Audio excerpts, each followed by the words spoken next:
Bonjour à tous, bienvenue dans notre Zoom. Aujourd'hui en compagnie de Max Erwan Gastineau. Bonjour monsieur. Bonjour.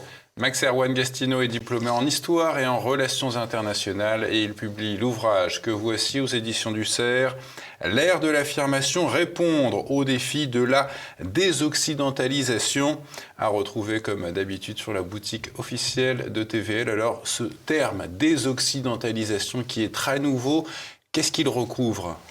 Oui, je vous remercie de commencer par cette question, puisque c'est en effet un terme que l'on voit de plus en plus dans diverses analyses pour décrire l'époque dans laquelle nous vivons, et je crois qu'il est important de le définir. Au fond, une manière assez simple que je propose de définir la désoccidentalisation du monde, c'est au fond un processus d'affirmation de pôles de résistance à l'influence intellectuelle, morale, culturelle ou politique de l'Occident. Et ce processus, on peut le démarrer à la décolonisation, puisqu'en effet, les pays dits du Sud ont connu un essor politique du fait de leur indépendance. Et puis après la chute du mur de Berlin, mondialisation du système économique libéral, pour aller très vite, et donc aussi essor économique des pays du Sud. Ça n'aura échappé à personne que la mondialisation a peut-être été davantage favorable aux pays du Sud qu'aux pays du Nord qui ont connu une vague de désindustrialisation. Et puis donc, du fait de cette montée en puissance économique, politique, les États du Sud prennent confiance en leurs propres capacités et revendiquent sur la scène internationale leurs valeurs, leurs intérêts, si bien que la désoccidentalisation, donc l'affirmation de pôles de résistance à l'influence de l'Occident, s'affirme également, se dessine également sur le terrain culturel. Et on le voit notamment avec la contestation de ce que l'on peut appeler les valeurs libérales, les valeurs occidentales qui ont une prétention à l'universalité que leur contestent un certain nombre d'États. Alors vous dites qu'à son décollage au XVIe siècle, rien ne permettait de penser que l'Europe dominerait le monde. En tout cas, ça a été le cas jusqu'à la fin du XIXe siècle. Quels ont été les facteurs de cette réussite européenne ? Oui, il y a un consensus parmi les historiens pour, en gros, expliquer que jusqu'au XVIe, XVIIe siècle, l'Europe, les autres parties du monde connaissaient un rythme de développement plus ou moins équivalent et qu'il y a eu en effet un décollage européen à cette époque. Alors on a pour coutume en effet d'introduire cette montée en puissance à partir de la Renaissance avec l'avènement de l'État et de la science moderne. En fait, si l'Europe a décollé au moment de la Renaissance, c'est parce qu'il y avait déjà des conditions initiales qui ont permis ce décollage. Et je m'appuie beaucoup sur cette question, sur les travaux de David Landes, qui est un grand historien, professeur émérite à Harvard, et qui a publié Richesse et pauvreté des nations en 1998, une thèse de 800 pages, où il explique pourquoi l'Europe a dominé le monde, en effet, à partir du XVIe, XVIIe siècle. Ensuite, ça s'est traduit au XVIe siècle par ce qu'on a appelé les grandes découvertes, et puis ensuite, en effet, révolution industrielle, colonisation. Et donc, jusqu'au XXe siècle, au fond, nous avons connu 400 ans de domination de l'Occident, et notamment du premier Occident, l'Europe, domination sans partage, jusqu'à donc notre époque où on voit l'Occident en perte de vitesse. Et donc les conditions initiales qui ont permis ce décollage de l'Europe, il y en a au fond trois. Il y a un facteur climatique sur lequel on revient assez peu, mais nous sommes le produit aussi d'un terreau, d'une géographie particulière, et l'Europe est marquée par des climats tempérés, des pluies régulières qui ont permis assez tôt le développement de l'agriculture. Il y a un facteur évident spirituel. Le christianisme a façonné les mœurs et les valeurs des Européens, et ça s'est traduit sur le terrain économique par la valorisation du travail artisanal, par la volonté aussi de transformer la nature pour asseoir l'autonomie de l'homme. J'avais rencontré Jacques Julliard pour un entretien lorsque je travaillais à la Revue Limite, qui me disait qu'il y a un technologisme chrétien. Et en effet, David Landes, lui, parle de joie de trouver typiquement européenne, puisqu'il y avait une sorte de curiosité que les moines transmettait et incarnait avec la diffusion d'un certain nombre d'innovations, la roue hydraulique, l'imprimerie. L'imprimerie a été inventée par les Chinois, mais si elle s'est diffusée en Europe à partir avec Gutenberg, c'est parce que l'écrit était déjà constitutif de l'être au monde européen, avec les moines qui participaient de la diffusion des écrits en copiant les manuscrits, et puis aussi avec la montée en puissance des bureaucraties nationales qui, à travers des actes écrits, tenaient à manifester leur autorité. Et puis, après le facteur climatique, le facteur spirituel, j'en termine avec le facteur politique, même si on pourrait encore affiner, et j'affine la démonstration dans mon ouvrage, le facteur politique, c'est évidemment la division de l'Europe. On a tendance à dire que c'est l'union qui fait la force. Or, si on regarde l'histoire du vieux continent, je dirais que c'est plutôt la division qui a fait la force du vieux continent. L'Europe, c'est un petit continent divisé en cités, en royaumes, puis en nations rivales, concurrentes, et ça a créé une émulation collective qui n'existait pas en d'autres lieux où dominaient plutôt des empires repliés sur leur propre suffisance. Mais vous dites que c'est les nations qui peuvent entrer en concurrence, contrairement aux empires qui sont, dites-vous, repliés sur leur suffisance. Voilà, c'est ce qu'en effet je viens de dire. L'émulation collective qu'a permis la division de l'Europe en royaumes et en cités et en États concurrents est l'un des grands facteurs qui a permis le développement et donc la domination de l'Europe. Et ça, je crois que c'est un phénomène que l'on rappelle assez peu puisque nous avons tendance à faire remonter la crise de l'Europe ou de la conscience européenne à l'exaltation des rivalités nationales. Elles ont certes pu être destructrices au XXe siècle, mais elles ont été avant tout source d'émulation. Alors, les pays autrefois appelés en développement ont dépassé aujourd'hui les pays occidentaux. On l'a vu cette année, les PIB des BRICS ont dépassé celui des pays du G7. Alors, est-ce que ces pays dits en développement, en tout cas c'est ce qu'on disait autrefois, ont imité l'Occident ou est-ce qu'ils ont suivi un modèle à part ?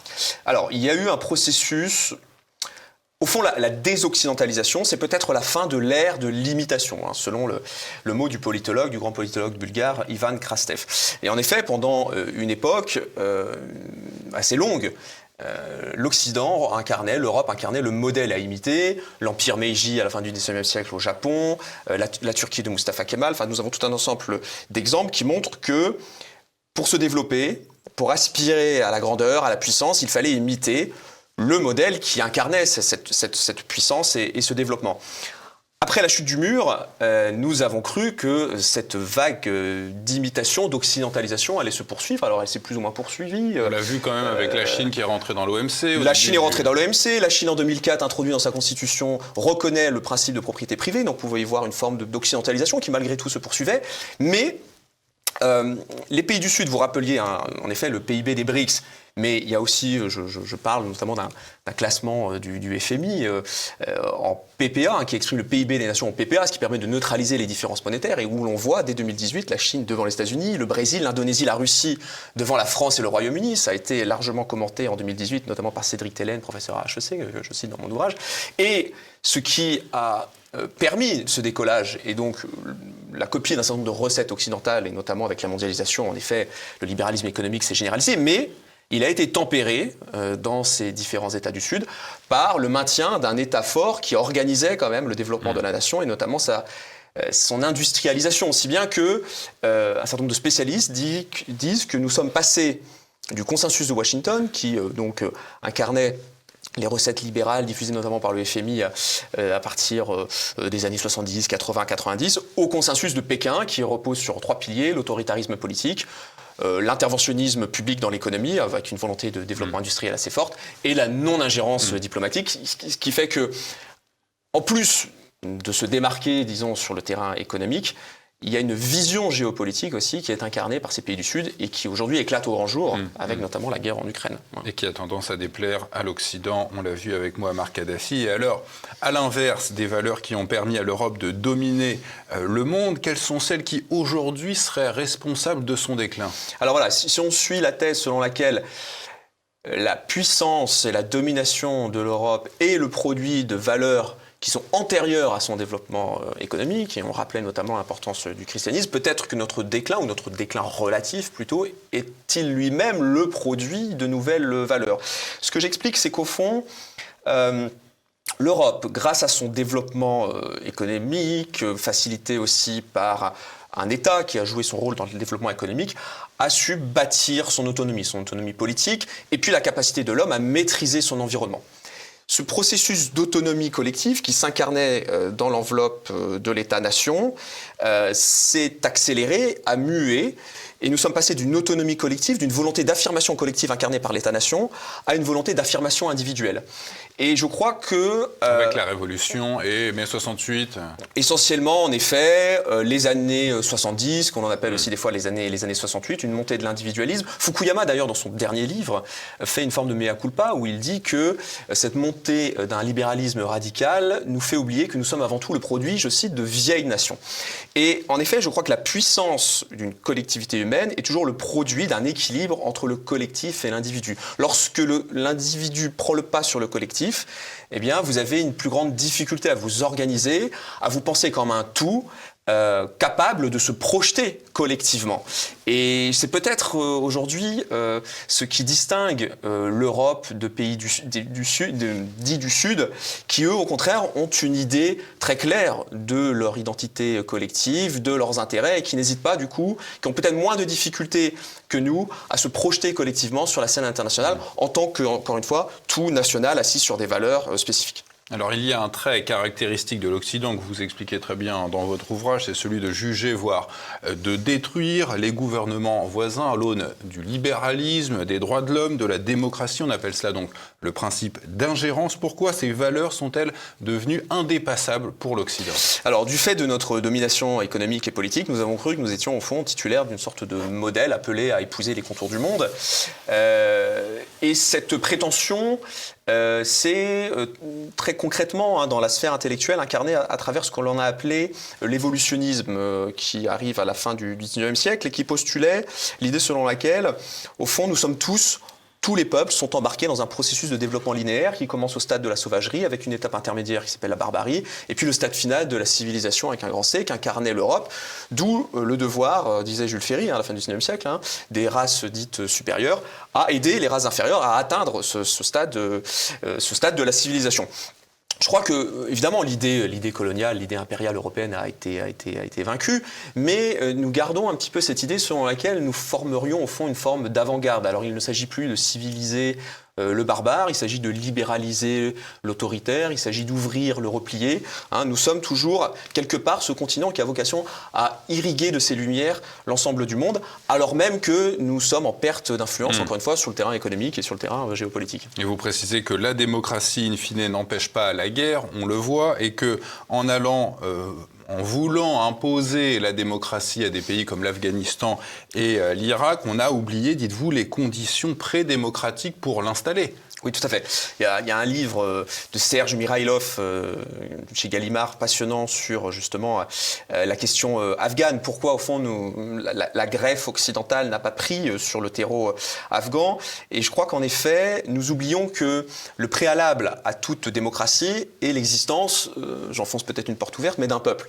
C'est-à-dire un peuple qui se pense comme tel. Sinon, en effet, les minorités vaincues aux élections n'acceptent pas la victoire de la majorité élue. Il faut quand même que, malgré nos différences, au sein de tout peuple, il y a évidemment des différences qui sont le produit de la culture, de l'histoire, il faut quand même que nous soyons transcendés par un sentiment d'appartenance à la même collectivité. Or, lorsque le sentiment d'appartenance à des corps infranationaux l'emporte sur le sentiment d'appartenance à la nation, il suffit d'un événement, il suffit d'une élection qui ne tombe pas dans le bon sens pour que la logique tribale enclenche une logique de guerre civile plus ou moins larvée, voire absolument pas larvée dans certains États africains. Et en effet, en Afghanistan, c'est plutôt une logique tribale qui domine l'organisation sociale et qui fait que mettre par-dessus ce conglomérat des unis, des institutions démocratiques qui ne peuvent dans le temps que fonctionner que s'il y a un peuple transcendé par des valeurs collectives et un sentiment d'appartenance nationale l'Occident ne l'avait pas compris.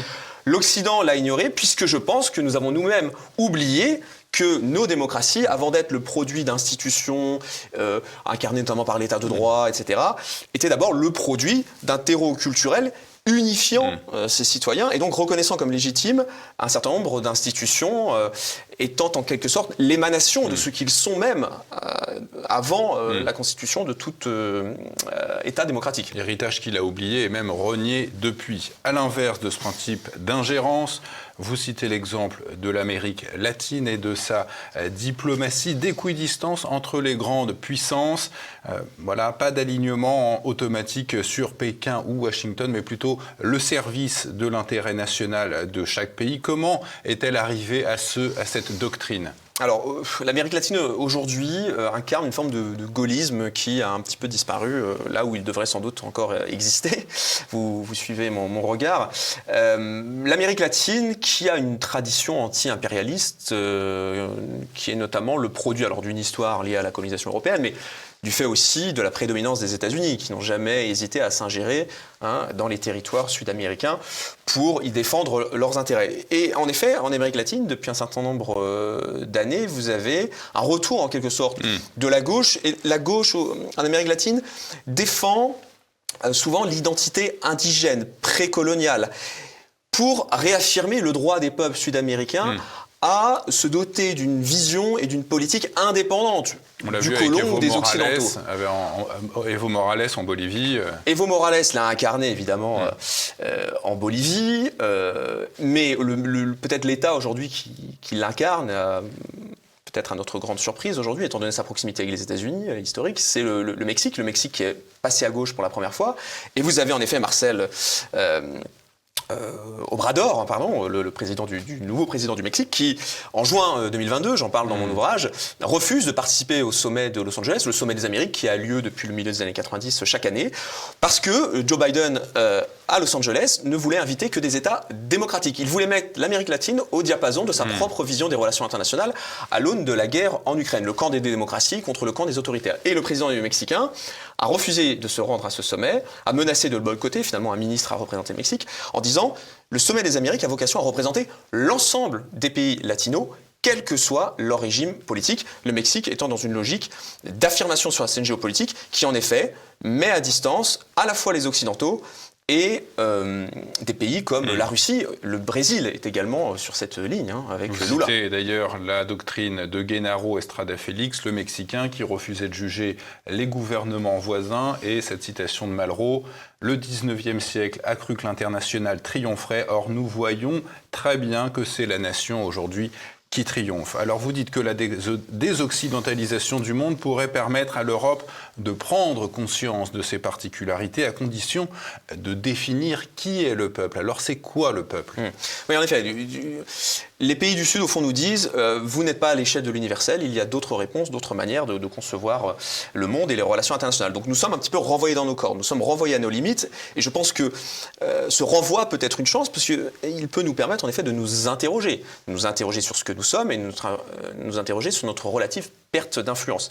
Alors qu'est-ce que le peuple ? Il y a en effet plusieurs définitions qui sont possibles, mais je crois que quelle que soit au fond la définition que nous donnons du peuple, ce qui compte, c'est de mettre en avant ce que nous avons en commun. Or, depuis un certain nombre de décennies, nous exaltons les différences, nous exaltons la diversité infranationale. L'universel généralisant. Voilà, et nous exaltons ces différences sans jamais valoriser ce que nous avons en commun. Et ce que nous avons en commun, c'est l'appartenance à une seule et même nation. Et cette nation, en France, nous l'avons valorisée à travers notamment le modèle républicain, sous la Troisième République, en mettant en avant l'histoire de France, un patriotisme exalté à travers des grandes figures historiques antérieures d'ailleurs à la Révolution française, était proposé aux petits Français pour qu'ils s'identifient et qu'ils se sentent co-responsables du devenir de leur patrie.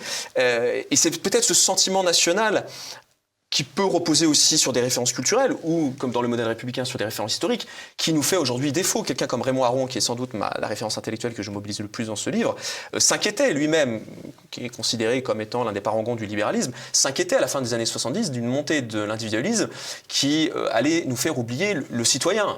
Il y a une différence entre l'individu qui se replie sur son précaré et le citoyen qui se sent responsable d'une collectivité dont il est l'héritier. Donc, qu'est-ce que le peuple en France ? C'est l'héritier d'une longue et grande histoire qu'il convient, je pense, de redécouvrir et de nouveau valoriser, à l'école notamment. Mais alors, comment doit penser ce citoyen ? Est-ce qu'il doit penser en tant que Français, en tant qu'Européen ou en tant qu'Occidental ?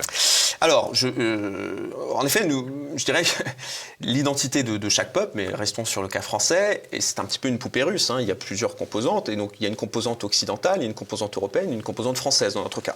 Je crois que nous avons, faute de définir correctement ces trois appartenances, nous les confondons et donc nous ne savons plus très bien si nous devons agir en tant qu'Occidental, si nous devons agir en tant qu'Européens ou si nous devons agir en tant que Français. Ça donne Sachant que l'Europe est chapeautée politiquement par l'Union européenne. Voilà, ce qui donne des fois une sorte de en même temps qu'incarne Emmanuel Macron. Lorsque nous revenons de Chine, nous disons aux Européens, nous n'avons pas vocation à suivre l'agenda géostratégique américain, nous devons donc nous démarquer, avoir notre propre politique chinoise. Mais dès qu'il s'agit par exemple de la guerre en Ukraine, eh bien nous allons tout de suite chercher à nous grouper derrière les pays européens sans même parfois nous questionner sur ce que serait l'intérêt national dans un tel conflit. Et puis on voit bien aussi la saillance de notre appartenance à l'Occident, réifiée par l'existence de l'OTAN, qui a une influence considérable sur notre manière aussi d'agir et de penser les relations internationales. Et donc, pour répondre à votre question, je pense que tout peuple, et c'est ce que le grand enseignement peut-être de la montée en puissance des pays du Sud, doit d'abord se reconnaître comme étant titulaire d'un modèle et d'une identité spécifique. Et donc, c'est plutôt le cadre national qu'il faut aujourd'hui de nouveau mettre en avant. Et je crois que ce ne serait pas d'ailleurs affaiblir l'Europe que de faire du projet européen de nouveau un projet qui s'assoit sur les États-nations. La France, lorsqu'en 2003 a affirmé sa propre personnalité géostratégique en disant non à la guerre en Irak, elle était seule, mais au final, elle a réussi à embarquer dans son sillage un certain nombre d'États, dont l'Allemagne.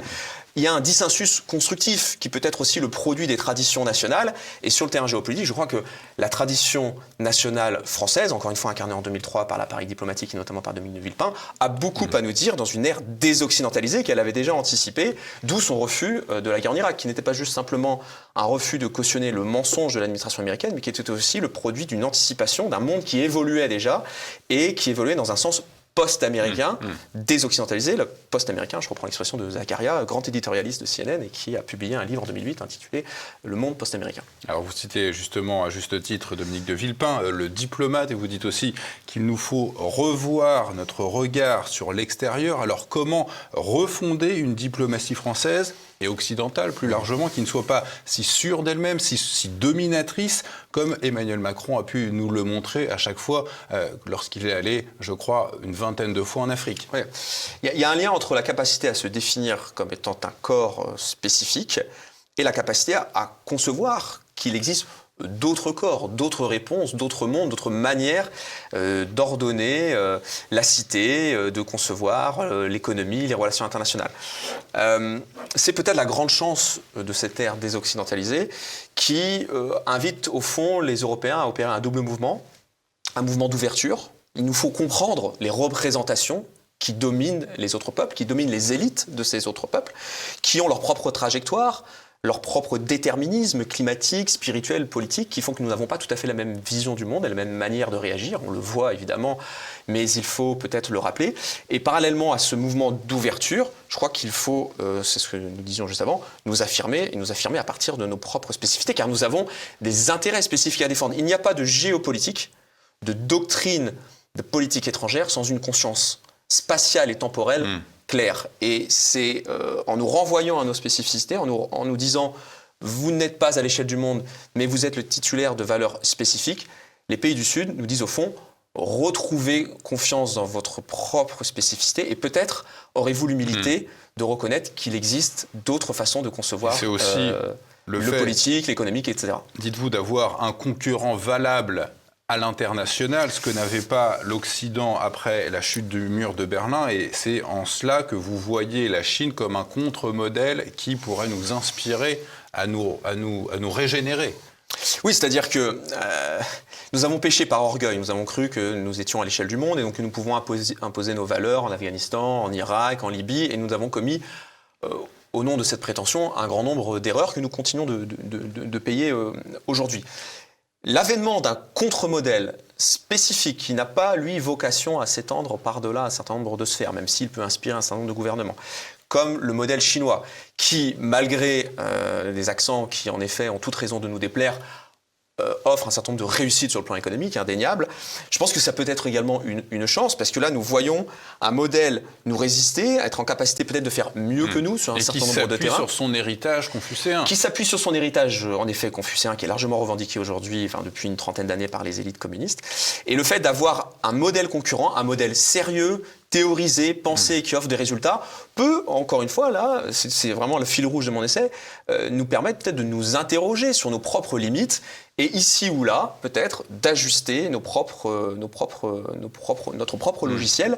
Daniel Bell, qui est un essayiste canadien, va lui jusqu'à proposer que nous confucianisons notre modèle, le modèle chinois étant assis, non pas, ça n'aurait échappé à personne, sur l'élection de ses dirigeants, mais sur un système méritocratique de sélection des élites qui font d'abord leurs preuves, notamment à l'échelle provinciale, et puis qui ensuite intègrent la sphère nationale. Il dit que ce modèle favorise l'avènement des meilleurs, de gens qui ont une capacité à concevoir le bien commun, la vertu, une capacité de projection beaucoup plus grande que nos élites démocratiques, coupables de court-termisme et de démagogie. Il est très critique sur notre modèle démocratique, mais ce qui est intéressant, c'est lorsqu'on étudie le modèle chinois très méritocratique et assis sur des élites sélectionnées, cultivées et qui font leurs preuves à l'échelle locale, on peut penser un petit peu au modèle français qui a longtemps fonctionné autrefois avec en effet des élites cultivées, enracinées dans la culture et l'histoire de France et qui, après avoir fait leurs preuves localement, atteignaient des postes de responsabilité ministérielle. Terminons, Max Erwan Gastineau, avec cette citation de Malraux. « Notre civilisation sera contrainte de trouver sa valeur fondamentale ou elle se décomposera. » Alors en un mot, c'est quoi la valeur fondamentale de l'Europe ? Alors, lorsque Malraux cite cette phrase, il pense évidemment au christianisme. Je dirais que la sécularisation du christianisme a fait que nous avons remplacé nos racines chrétiennes par les droits de l'homme. Les droits de l'homme induisent une dynamique individualiste qui fragmente nos nations. Et moi, je crois qu'il faut toujours penser en termes de contrepoids. Ces valeurs d'autonomie de la personne humaine, de l'individu, des libertés individuelles, nous devons les défendre. Elles font partie de nous. Nous ne pouvons pas lutter contre nous-mêmes, mais nous devons trouver les moyens d'ériger des contrepoids à cet individualisme qui mine les démocraties de l'intérieur. Et ce contrepoids, je pense que c'est en effet l'enracinement dans la nation, dans l'histoire de France en l'occurrence, dans la culture française, que nous pouvons le trouver. Donc, encore une fois, ce livre est aussi un appel à retrouver le sens de nos appartenances nationales. L'Europe, ça n'aurait échappé à personne, s'étant construit depuis un certain nombre de décennies contre l'échelon national accusé de tous les maux au nom d'une grille de lecture du XXe siècle que je crois contestable. C'est plutôt l'impérialisme qui a mené à la catastrophe au milieu du XXe siècle. Retour au Christ et à la France. L'ère de l'affirmation, c'est le titre de votre ouvrage. Répondre aux défis de la désoccidentalisation, à retrouver comme d'habitude sur la boutique officielle. Merci Max Erwan Gastineau. Merci à vous.